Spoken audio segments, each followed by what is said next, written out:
اب ذکر محمد و آل محمد بیان فرمائیں گے خطیب آل عمران جناب علامہ نصیر حسین صاحب. خوشنودی محمد و آل محمد بلند تر صلوات. اللہم صلی علی محمد و آل محمد.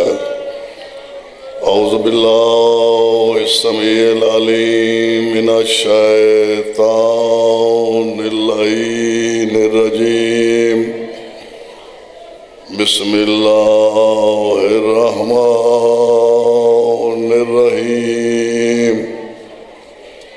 الحمد لآلہ والصلاة علی اہلہا واللعنۃ الدائمۃ علی اہلہا. اما بعد فقد قال اللہ تبارک و تعالی فی کلامہ المجید وفرقانہ الحمید وقولہ الحق وہو اصدق القائلین. بسم اللہ الرحمن الرحیم. وَآہِدْنَا إِلَىٰ إِبْرَاهِيمَ وَإِسْمَاعِيلَ أَن طَهِّرَ بَيْتِيَ لِلطَّائِفِينَ وَالْعَاكِفِينَ وَالرُّكَّعِ السُّجُودِ. صلوات.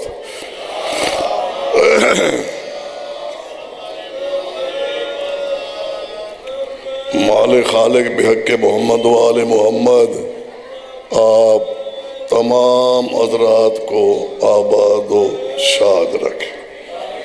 بانیان مجلس کی محنت کاوش بارگاہ معصومین میں قبول فرمائے.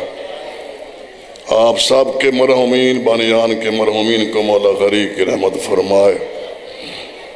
پرخطر دور ہے مالک خالق تمام آزاداران امام مظلوم کی حفاظت فرمائے.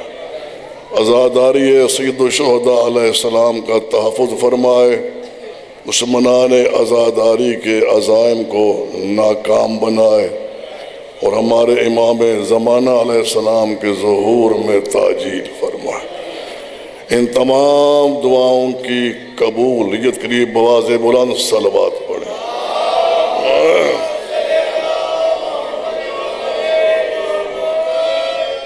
تو ذہن حاضرین صاحبان پریشان نہ ہو، میرے لیے بہت عظیم بیٹھے ہیں جتنے حضرات بیٹھے ہو، چونکہ اس وقت یہ جگہ عرش سے کم نہیں ہے. میں نے بڑا سوچ میں کہا ہے اتنا عرصہ ہو گیا ہے ہمیں شیعوں کو ابھی تک اس جگہ کی عظمت کا علم نہیں ہے. میں بلا خوف تردید کہہ رہا ہوں کہ اس وقت یہ جگہ عرش سے کم نہیں. شاہ جی عرش کی عزت ہے عرشیوں سے. جب عرشی یہاں ہو، حسین کے ذکر کی برکت ہے ہمارے غربت قدہ کو عرش کے مقابل بنا دیا. یہاں صرف مجلس سننا ہی عبادت نہیں، یہاں بیٹھنا بھی عبادت ہے. اب گلیوں میں سڑکوں میں ادھر ادھر کھڑا ہونا گوارا کر لیتے ہیں، لیکن جہاں پہ عرشی آئے ہوئے ہیں وہ عرش چھوڑ کے یہاں آتے ہیں. آپ تو گھروں سے آتے ہیں، وہ عرش چھوڑ کے آتے ہیں. تو جو آتا ہے وہ بڑا عظمت ہے، صاحب عزت ہے، ہماری نگاہ میں قابل احترام ہے. میں آپ کو بہت عظیم سمجھ کے میں عرض کر رہا ہوں. یہ مہینہ بہت مبارک مہینہ ہے. اس کا نام ہے رجب المرجب. اس مہینے نے یہ فیصلہ کر دیا ہے سارے ایک جیسے نہیں ہیں. بات سمجھ رہو، بڑے سمجھدار بیٹھے حضرات. 2 مہینے متواتر ایام منائے گئے ہیں. اشتہارات آپ کے سامنے ہیں. ہر مسجد میں، ہر مدرسے میں پورے 2 مہینے یہ فلاں کا یوم ہے، فلاں کا یوم ہے. لیکن میں ہر اشتہار میں دیکھا ہے کسی کا یوم میلاد نہیں تھا، یوم وفات مناتے ہیں، چاہے 4 مہینے سارا سال منائے پھر بھی یوم وفات۔ اس مہینے میں جس کی آمد ہے کسی کو اختلاف ہی نہیں ہے۔ پھر اگر سارے ایک جیسے ہوتے پھر یہ ایام بھی منائے جاتے نا، لیکن یاد رکھو واحد شیعہ ہے جو اپنے اماموں کے یوم میلاد بھی مناتے ہیں، یوم وفات کی مناتے ہیں۔ کیوں؟ باقی میلاد کے ٹائم کچھ اور تھے، وفات کے ٹائم کچھ اور تھے۔ جو اللہ نے ہمیں شادی ہادی عطا کیے، جیسے یوم وفات تھے ویسے یوم میلادت تھے۔ یا علی یا آباد رہو، سلامت رہو۔ اس مہینہ کی بڑی عظمت ہے، میں نظام آباد میں اعلان کر کے کہہ رہا ہوں، اس میں ایک علی کی آمد نہیں ہے۔ جو جانتے ہیں ایک علی نہیں آیا، 2 محمد 2 علی، ماشاءاللہ آباد رہو۔ 2 محمد 2 علی اس ماہ میں پیدا ہوئے، اس لیے ماہ رجب کو لگ گئے 4 چاند۔ 4 معصوم ائمہ نے اس مہینہ میں اس خاکدان عالم کو اپنے نور امامت سے ضیاء بخشی ہے، اور یہی وہ ماہ سعید ہے جس میں پیغمبر کی بعثت ہوئی ہے، یہی وہ ماہ خوش نصیب ہے جس میں حبیب کبریاء وہاں پہنچے جہاں عقل انسانی کا ادراک ناممکن ہے۔ معراج بھی اسی مہینہ میں۔ بے شک آپ سنتے ہیں کہ آج جو میں نے عرض کرنا ہے میں آپ کو ایسے سمجھ پیش کر رہا ہوں، اس مہینے کی جو 13 تاریخ ہے، کیا دنیا صرف 13 رجب کے نام سے جانتی ہے؟ میں ایک جملے میں تعارف کروانا چاہتا ہوں کہ یہ 13 رجب ہے کیا؟ 13 رجب مالک الملک کی صفت جلال و جمال، کبریائی و جبروت کے ظہور پر نور کا دن ہے۔ میں سارے نہیں سمجھے؟ حیدری مالک الملک کی صفت جلال و جمال کہہ رہا ہوں، کبریائی و جبروت کے ظہور پر نور کا دن۔ اسی دن اصنام سرنگو ہوئے اور اللہ کی توحید کلی کا ایک مظہر عطام حیدر کرار کی صورت میں دنیا کے سامنے جلوہ افروز ہوئے۔ اور پھر 13 رجب کی ایک خصوصیت ہے جو پورے سال کے کسی دن کو یہ خصوصیت حاصل نہیں ہے۔ میں وہ پیش کروں، وہ کیا خصوصیت ہے؟ قبلہ کعبہ آ رہے، مولا ان کا سایہ قائم رکھے، قبلہ آگے آ جائے، آگے ان کی خدمت دین کے دین میں گزری ہے، ایسے آدمی کہاں ملتے ہیں؟ تو میں عرض کر رہا تھا ان کی موجودگی میں، اب مجھے کچھ تقویت حاصل ہو جائے گی، میں عرض کر رہا ہوں کہ اس دن کی ایک ایسی خصوصیت ہے، پورے سال میں کسی دن کو یہ خصوصیت حاصل نہیں۔ جاگ رہے ہو؟ وہ کون سی؟ 13 رجب کی خصوصیت یہ ہے کہ شمس نبوت قمر امامت کی دنیا میں پہلی ملاقات ہوئی ہے۔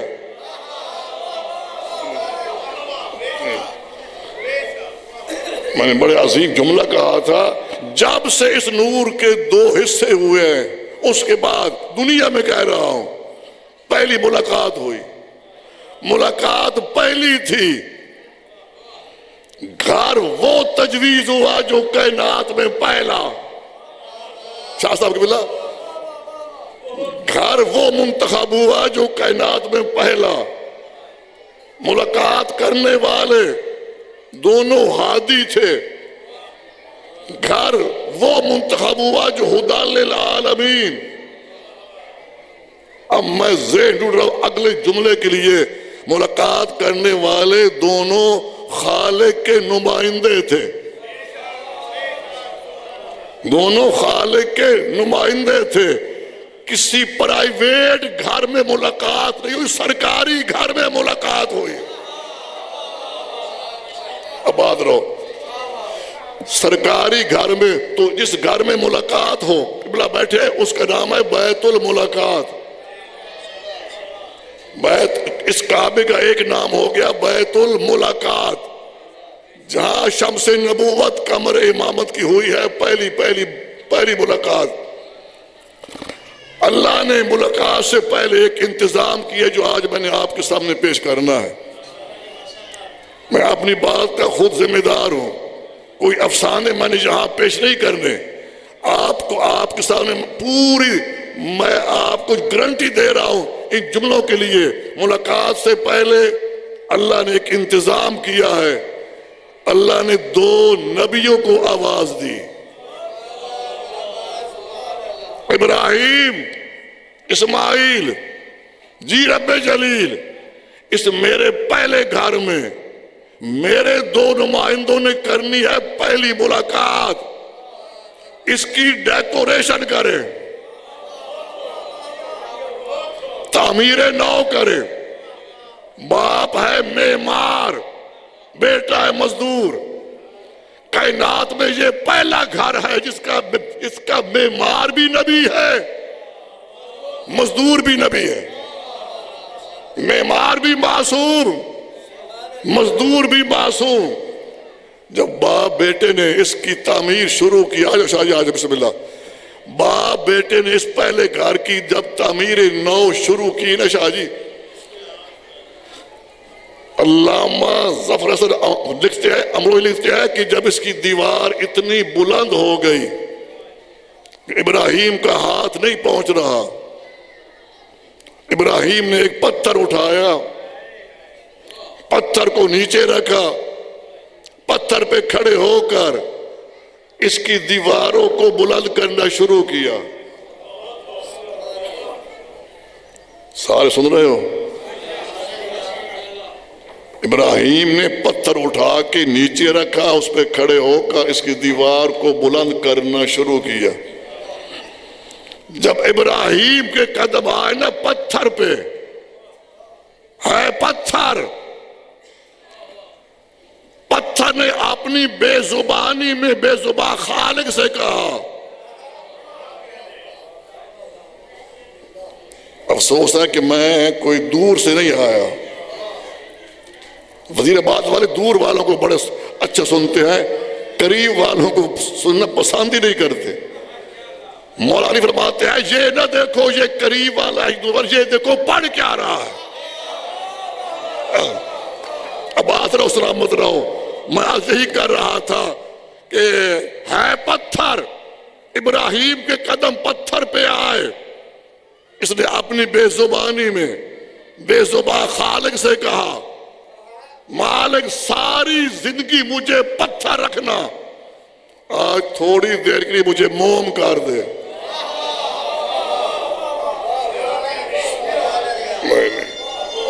بڑا افسوس ہو رہا ہے, میں خود نہیں آیا, مجھے حکم ملا ہے تو میں آیا ہوں. تو میں آج یہی کر رہا ہوں.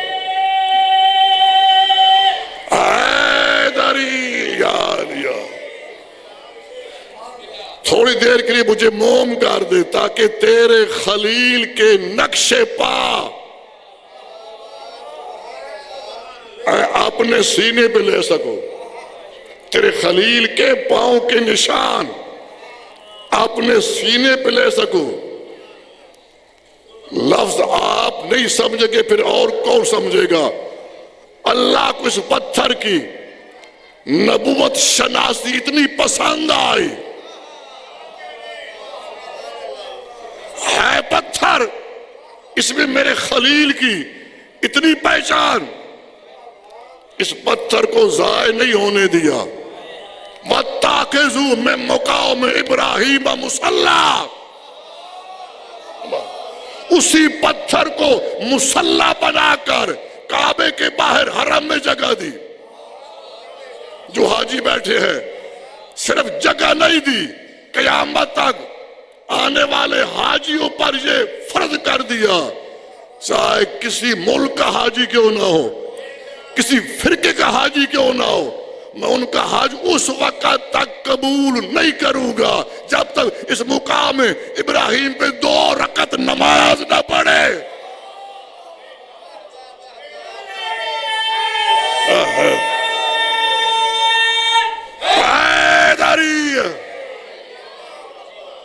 قبلہ ہے نا، جب تک اس مقام ابراہیم پہ 2 رکعت نماز، یہ ہر حاجی کو نماز پڑھنی پڑتی ہے۔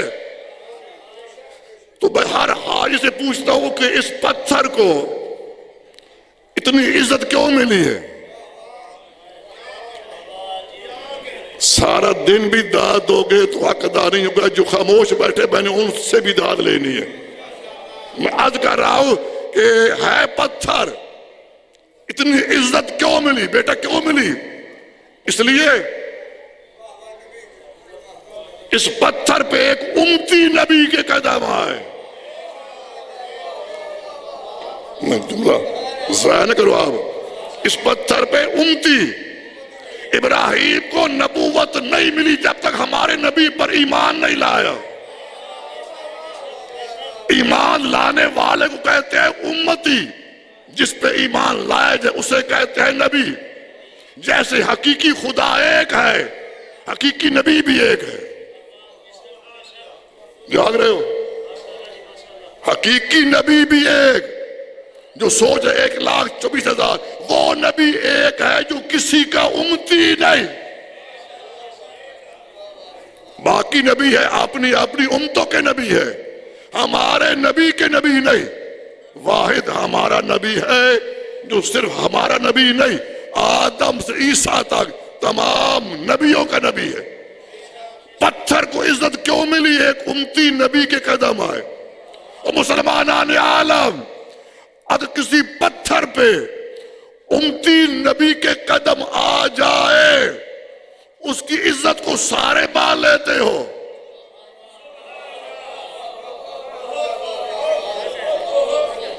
چپ بھی ہو جاؤ، میں نے پھر بھی پڑھنا ہے۔ میں تمام مسلمانوں سے پوچھ رہا ہوں، اور اگر کسی پتھر پہ امتی نبی کے قدم آ جائے، اس کی عزت کو سارے مان لیتے ہو، اور جس کے قدم مہر نبوت میں آئے،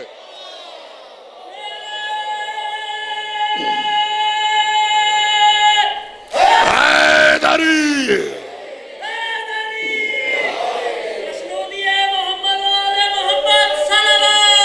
اللہم صلی علی محمد وآل عبادت محمد۔ پتھر پہ امتی نبی کے قدم آ جائیں، اس کی عزت کو سارے مان جاتے ہیں، اور جس کے قدم، شاہ صاحب، جس کے قدم مہر نبوت میں آئے ہوں، اس کی عزت کو بھول جاتے ہو۔ تو پھر کان کھول کے سن لو، جس پتھر پہ امتی نبی کے قدم آئے، اسے جگہ ملی ہے کعبے کے باہر حرم میں، اور جس کے قدم مہر نبوت پہ آئے، حق یہی تھا، اسے جگہ ملتی کعبے کے اندر۔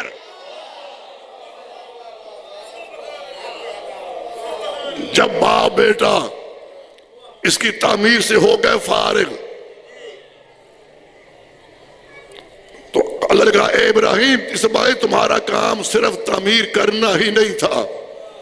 وَآہِدْنَا إِلَىٰ إِبْرَاهِيمَ وَإِسْمَاعِيلَ أَن طَهِرَ بَيْتِيَ لِلطَّائِفِينَ وَالْعَاكِفِينَ وَرُكَّعِ السُّجُودِ۔ ہم نے ابراہیم اسماعیل سے عہد لیا، اس میرے گھر کو پاک رکھنا، طواف کرنے والوں کے لیے، اعتکاف بیٹھنے والوں کے لیے، رکوع سجود کرنے والوں کے لیے پاک رکھنا۔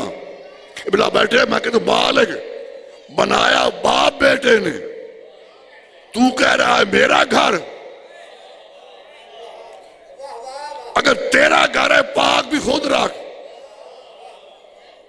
تو جواب آتا ہے ایک ہے بیت، ایک ہے اہل بیت، ایک ہے گھر، ایک ہے گھر والے۔ بیت بنایا باپ بیٹے نے، اہل بیت بنایا ہے میں نے۔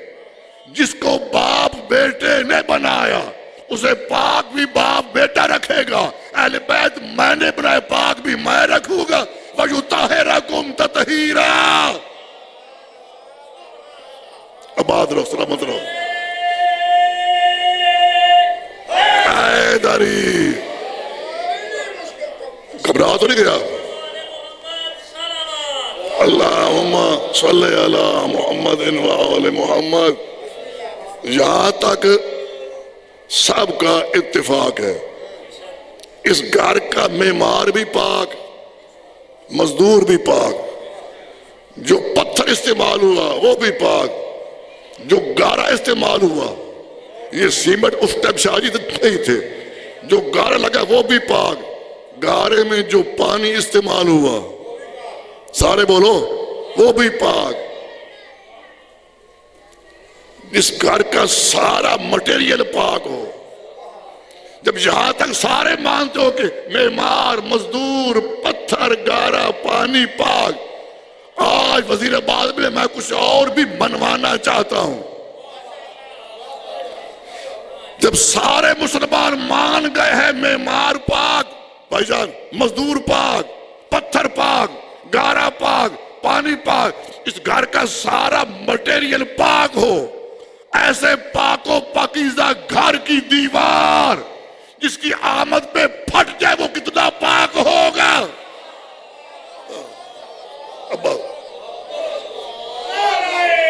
حیدری یار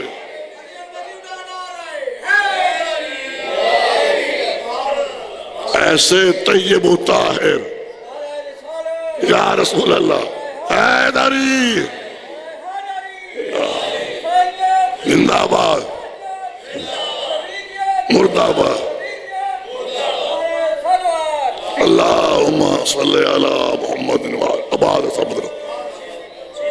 ایسے طیب و طاہر پاک و پاکیزہ گھر کی دیوار جس کی آمد پہ پھٹ جائے وہ کتنا پاک ہوگا؟ ان اول بیت وضع للناس، سب سے پہلا گھر جو کائنات میں ابھرا ہے اس کا نام ہے کعبہ۔ یہ آیت ہے، کوئی روایت نہیں ہے۔ ان اول، سب سے پہلا گھر ابھرا، اس کا نام کیا ہے؟ کعبہ۔ کعبے کو پہلا گھر شیعوں نے نہیں کہا، اللہ نے کہا ہے۔ جب اللہ کہہ رہا ہے، اللہ جس کو پہلا کہے، بیٹا محسن اللہ پہلا کہے اور پھر کوئی پہلا نہ مانے، دین اسلام سے خارج ہے۔ بقول اللہ کے کعبہ ہے پہلا گھر۔ اچھا، کعبے کی تاریخ ابراہیم سے شروع نہیں ہوتی۔ علامہ جار اللہ زمخشری نے تفسیر کشاف میں لکھا ہے وَقَانَ الْبَيْتُ قَبْلَ اَنْ يَخْلُقَ آدَمَ أَلْفَ عَامٍ، اللہ نے خلقت آدم سے 2000 سال پہلے اسے خلق کیا۔ اور جبھی کہتا ہے وَكُنَّا، اس وقت ہم فرشتے اس کا طواف کرتے تھے۔ اللہ کہہ رہا ہے پہلا گھر۔ جب یہ پہلا ہے تو میں آج جملہ کہہ رہا ہوں، بقول اللہ کے کعبہ ہے پہلا گھر۔ جب کعبہ پہلا گھر ہے، اللہ جب آدم کو بھیجا تو یہ گھر تھا، نوح کو بھیجا یہ گھر تھا، ابراہیم کو بھیجا یہ گھر تھا، جاگ رہے ہو؟ موسیٰ کو بھیجا یہ گھر تھا، عیسیٰ کو بھیجا یہ گھر تھا۔ اور حد یہ ہے، اللہ نے جب اپنے حبیب کو بھیجا یہ گھر تھا۔ آدم سے خاتم تک 1,24,000 انبیاء کو بھیجا تو یہ گھر تھا۔ اس گھر کے ہوتے ہوئے کون خاموش رہتا ہے؟ 1,24,000 انبیاء کو بھیجا، یہ گھر تھا۔ اس گھر کے ہوتے ہوئے ہر نبی اپنے اپنے گھر میں آیا۔ اس گھر کی موجودگی میں ہر نبی کا اپنے اپنے گھر میں آنا اس بات کی دلیل ہے اولین و آخرین میں، متقدمین و متاخرین میں، ابتدائے آفریدگی سے تا صبح محشر نہ کوئی کعبے میں پیدا ہوا ہے نہ ہوگا سوائے علی کے۔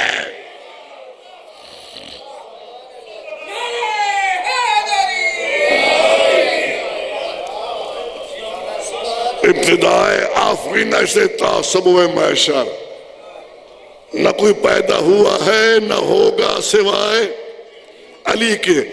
اگر جملہ برداشت کر سکتے ہو تو ذرا غور سنا، بعد میں پھر کوئی اس پہ کوئی اشکال پیدا نہ کر دینا۔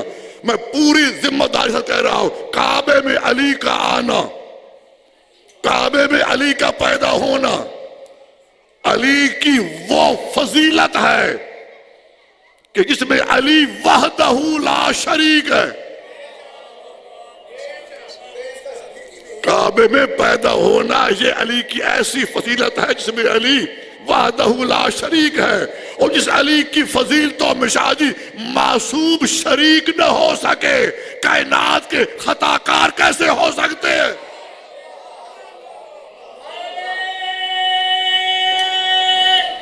حیدری۔ اب آسان جملے آ رہے ہیں، اللہ نے صرف علی کو کعبے میں کیوں بھیجا؟ جاگ رہے نا؟ یہ تو آپ سنتے رہتے علی کعبے میں، سنی بھی کہتے ہیں، شیعہ بھی کہتے ہیں۔ آج میں وزیر آباد میں اعلان کر کے کہہ رہا ہوں، آج سنو کہ آدم سے خاتم تک کسی نبی کو اللہ نے کعبے میں نہیں بھیجا، تو صرف علی کو کیوں بھیجا ہے؟ اگر آپ کی اجازت ہے تو میں پیش کر دوں، صرف علی کو کیوں بھیجا؟ اللہ اپنا ایک قانون دے چکا تھا، الرجال قوامون علی النساء، مرد حاکم عورت محکومہ۔ چپ کر گئے ہو، ڈر گئے ہو؟ مجھے 25 سال ہو گئے آپ کے بات پڑھتے ہوئے، میں بڑے جانتا ہوں یہ بڑے ڈراکلے ہیں وزیر آباد والے۔ ڈر گئے، اگر ہم نے داد دے دی ہم سے پوچھا جائے گا جب آپ حاکم تھے نہیں کس بات کی داد دے رہے تھے؟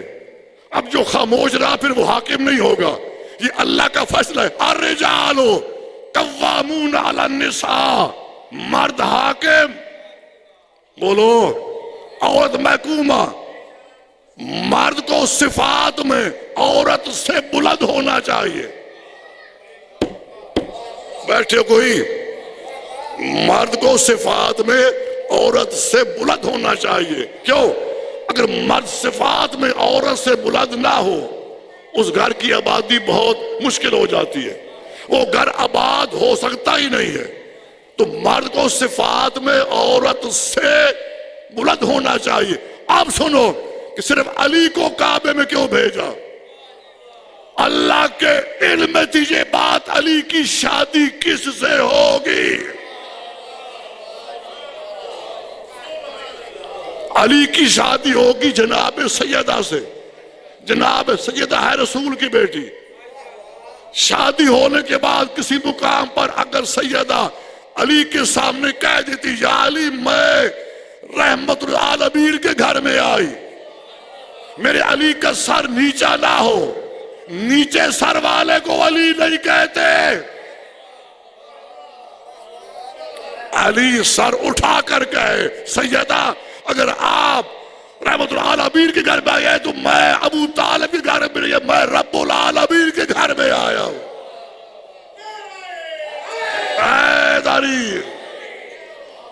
ایک وجہ اور بھی ہے، میں چاہتا ہوں آج وہ بھی اپنے محترم کے سامنے ان کے مرد میں آپ کے سامنے پیش کر دوں۔ عیسیٰ کی ماں ہے جناب مریم، علی کی ماں ہے فاطمہ بنت اسد۔ مریم پہلے اللہ کے گھر میں پہلے تھی۔ چاہیے بڑا ایک جملہ عظیم ہے، مریم کو گھر سے نکالا، ابو طالب کی زوجہ کو اپنے گھر میں خود بلایا۔ مریم کو نکالا کیوں ہے؟ بنت اسد کو بلایا کیوں ہے؟ اگر ایک جملے میں سمجھ سکتے تو عزت صاحب مریم کو نکالنا ضروری تھا، علی کی ماں کو بلانا ضروری تھا. کیوں؟ اگر جناب عیسیٰ اللہ کے گھر میں پیدا ہو جاتے عیسائی کو ایک اور دلیل مل جاتی. اگر اللہ کا بیٹا نہ ہوتا اللہ کے گھر میں کیوں آیا؟ مریم کا نکالنا ضروری تھا، ابو طالب کی زوجہ کو بلانا ضروری تھا. اللہ نے واضح کہہ دیا جب علی بیت اللہ میں پیدا ہونے کے باوجود اللہ کا بیٹا نہیں ہو سکتا تو کھنڈرات میں پیدا ہونے والا عیسیٰ اللہ کا بیٹا کیسے ہو سکتا ہے؟ اس لیے یہ ملاقات شمس نبوت اور قمر امامت کی کب ہوئی، کیسے ہوئی اور کس شان سے ہوئی؟ ایک سائزہ کس سے پوچھے؟ امامت کے اس صدف سے پوچھتے ہیں جنہیں حضور امی کہہ کر بلاتے تھے. بی بی آپ بتائیں ملاقات کب ہوئی، کیسے ہوئی، کس شان سے ہوئی؟ اگر آپ تھک گئے تو میں چھوڑ دیتا ہوں. میں نے اب 2-4 جملے پیش کرنے ہیں کہ بنت اسد کے لیے دیوار شک ہوئی ہے نا جی. ایک نفسیاتی بات ہے کیونکہ یہاں بہت بڑے ماہر نفسیات بھی ہے وزیر آباد میں. جس کے سامنے دیوار پھٹ رہی ہو تو پھٹتی ہوئی دیوار کو دیکھ کر قدم آگے بڑھتے ہیں یا پیچھے ہٹتے ہیں؟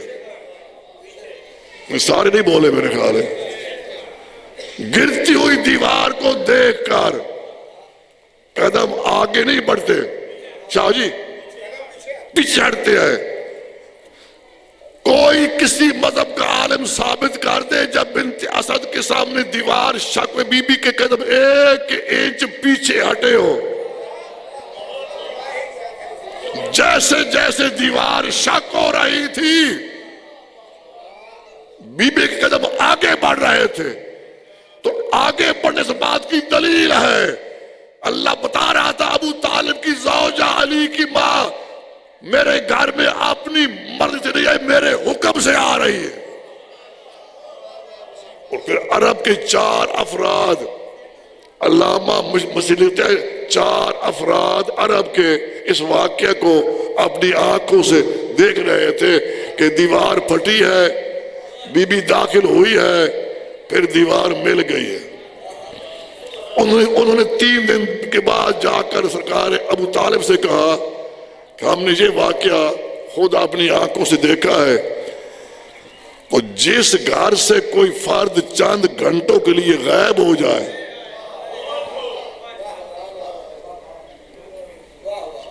چپ جاؤ، چند گھنٹوں کے لیے غائب ہو جائے، گھر والے کتنے پریشان ہوتے ہیں.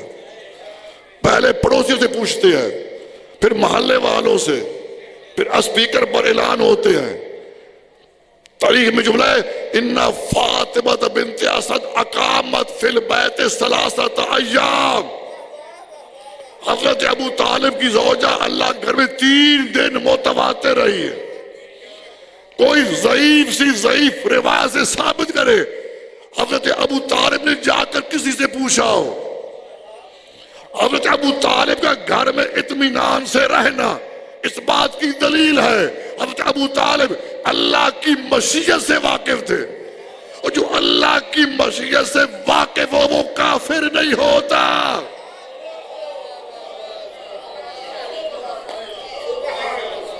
اور بیٹا میرے بیٹا آ رہے ماشاءاللہ مولا ان کی زبان میں اور اسدے بھائی الطاف حسین کے درجات مولا بلند فرمائے. بیٹا بس 2-4 منٹ آپ ذہن رکھیں. میں عرض کر رہا تھا کہ اللہ کی مشیت سے واقف ہونے اس بات کی دلیل ہے ابو طالب کافر اللہ کی مشیتوں کو جانتے ہی نہیں. حیدر کی عداوت تمہیں کر دیتی ہے اندھا جو خاموش بیٹھے ہیں.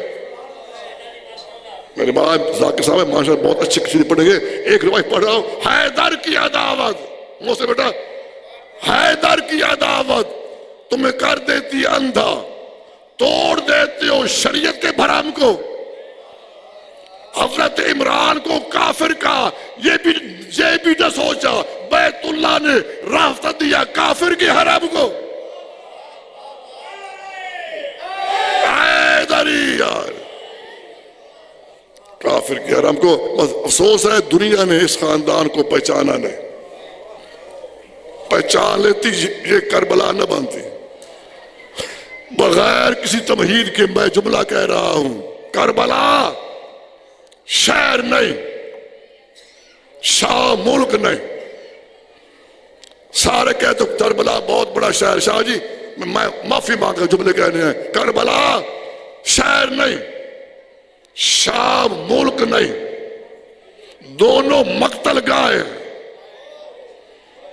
میں آزاداروں کے سامنے پیش کر رہا ہوں, پھر سمجھے آپ, کربلا شہر نہیں, شام ملک نہیں, دونوں مقتل گاہ ہے. کربلا علی کے بیٹوں کی مقتل گاہ. جزاک اللہ, جزاک اللہ. میں افسانہ نہیں, میں حق پہ حق بھی کرو. کربلا علی کے بیٹوں کی مقتل گاہ, شام علی کی بیٹیوں کی مقتل گاہ. کربلا میں حسین نے دین کو بچایا, شام میں جناب زینب نے حسین کو بچایا. قبلہ بیٹھے, دین کو بچانا شاہ جی آسان تھا, حسین کو بچانا بہت مشکل تھا. حسین نے دین کو بچایا کھلے ہاتھوں سے, زینب نے حسین کو بچایا. جزاک اللہ, جزاک اللہ. بلتے ہاتھوں سے حسین کے دین کو بچانے پر لگے 9 گھنٹے. حسین کو بچانے پر زینب کے لگے 2.25 سال. جب حسین کو بچا کر آئی ہے نا نانا کی قبر پہ, علامہ رشید ترابی نے جو جملہ کہا تھا, جب یہ قافلہ روضہ رسول کے قریب پہنچا نا, ہر بی بی اونٹ سے اتری مگر زینب اونٹ سے گری. جب پھپھی کو گرتے سجاد نے دیکھا, جلدی سے پھپھی کو اٹھانا چاہا, لیکن بی بی سے اٹھا نہ گیا.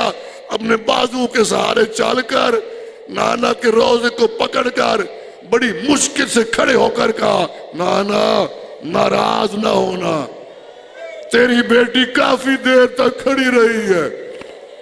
نانا کو سلام کیا, کہا نانا میں تو آ گئی, تیرے حسین کو ساتھ نہیں لا سکی. میں شام کی دیواروں سے میں منوا کے آئی حسین کا قاتل کون ہے. عزادار جناب یحییٰ بھی قتل ہوئے ہیں اس ادیر کی خاطر. یحییٰ کا قتل چھپ گیا ہے. کیوں؟ یحییٰ کے پاس زینب جیسی بہن نہ تھی. حسین نے شام کی ہر اینٹ سے منوا لیا حسین کا قاتل کون ہے. ہر بندہ جانتا ہے. کہتے نانا میں حسین کو ساتھ نہیں لا سکی, میں ایک حسین کی نشانی لے آئی ہوں. بی بی نے برقعے سے ایک کرتا نکالا, سن لو گے, ایک کرتا نکالا جس کرتے میں 1950 سوراخ تھے. نانا کی قبر پہ رکھ کے کہا, نانا ہاذا قمیص ولدک الحسین, نانا تیرے بیٹے حسین کا کرتا لائی ہوں. اس وقت رسول کی قبر ہلی ہے. بی بی کہتی نانا آج بیٹے کا کرتا نہیں دیکھ سکے, میں تو 70 قدم کے فاصلے پہ دیکھتی رہی. آخری جملہ اس کے بعد بی بی نے کہا, نانا یہ تھا دن کا وقت. میں پھر معافی کیوں مانگ رہا ہوں شاہ جی. بی بی کہتی نانا یہ تھا دن کا وقت, میں نے تجھے بیٹے کا کرتا دکھایا, میں آدھی رات کے بعد تیری قبر پہ پھر آؤں گی. جب تیرے پاس کوئی نامحرم نہیں ہوگا میں اپنا کرتا بھی دکھاؤں گی. بیٹی کا کرتا دیکھنا مجھے بھائی کی لاش سے کیسے اٹھایا گیا. اللہ رحمۃ اللہ علی قوم ظالمین.